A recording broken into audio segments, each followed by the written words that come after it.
Hello everybody, this is Simon with Let's Play Mega Man Tertium. This time, as the color scheme might tell you, we're going to tackle Shadow Man. In Mega Man 3, his level was one of the ones I always had the most problems with, boss included. In this game, however, his level is probably the easiest of them all.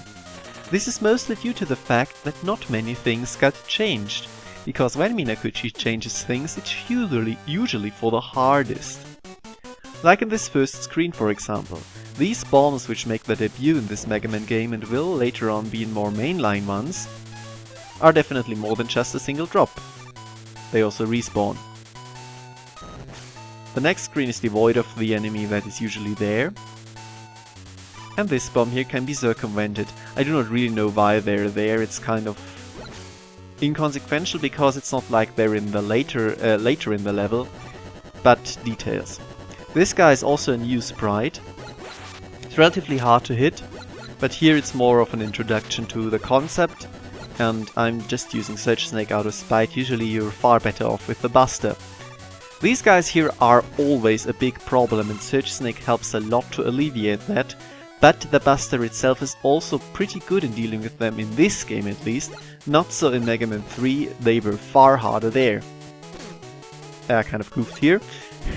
And again, but it just goes to show how annoying they can still be if they want.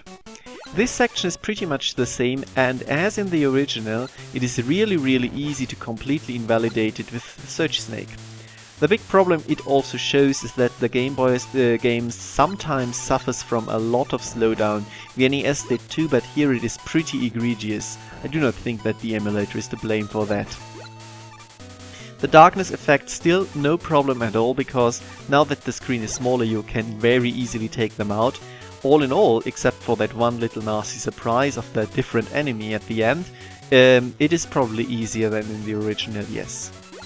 Here is where things start getting a little more dicey.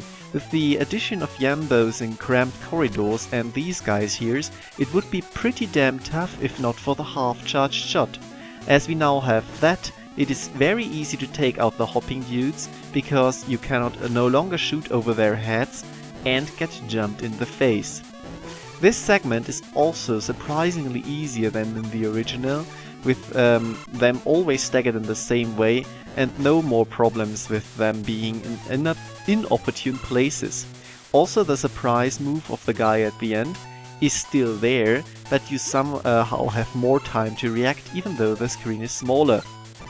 It is pretty nice of the game, considering that it's going to be far more nasty later on. I do think this is more or less meant as an intro stage if you are having trouble. Yes, even with Shadow Man. Switch to the Buster, by the way, because I didn't want to further invalidate everything. This is also something the game, as we've already seen in Snake Man, does a lot. You come out of a slide, there is immediately an enemy to ambush you. Again, not too problematic here, but as in Snake Man, there are far more egregious examples. And that was the stage already. As I said, nothing to really write home about. Nice little feature, by the way, you can charge up whenever you want during the during the boss coming in animation. So Shadow Man. Shadow Man is for some reason far easier in this game. Mostly due to the fact that his health got lowered and your damage got upped. So as you can see, he's gone in seconds. I will prolong the fight a little just to show what he can do, mostly that it is actually pretty hard to avoid his slide just because of the reduced screen size. He will also now stop just in front of Mega, in comparison to the NES game where he would just slide on until he hits the wall, at least if I remember correctly. The fight is really not a problem if you're doing it with the Buster, so I decided to up the ante a little and do him with the Surge Snake. This means I can no longer spam shots, because there may only be 2 snakes on the screen at the same time, and as he jumps it is pretty easy for him to avoid my shots. It adds a little challenge. It's still not too hard at all, and this didn't take many attempts or anything.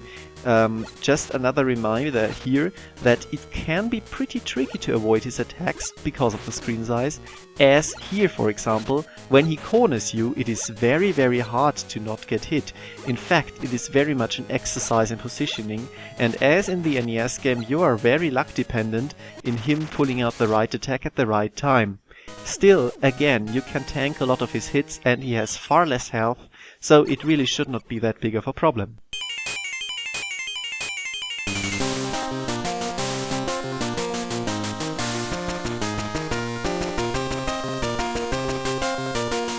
Ah yes, and with this we get one of the best weapons in the game still, Shadow Blade largely unchanged, almost completely I'd say, which is good because even as a nerfed Metal Blade variant it is still very versatile and very nice, and is going to serve us nicely in the next level. For now, thank you very much for your attention.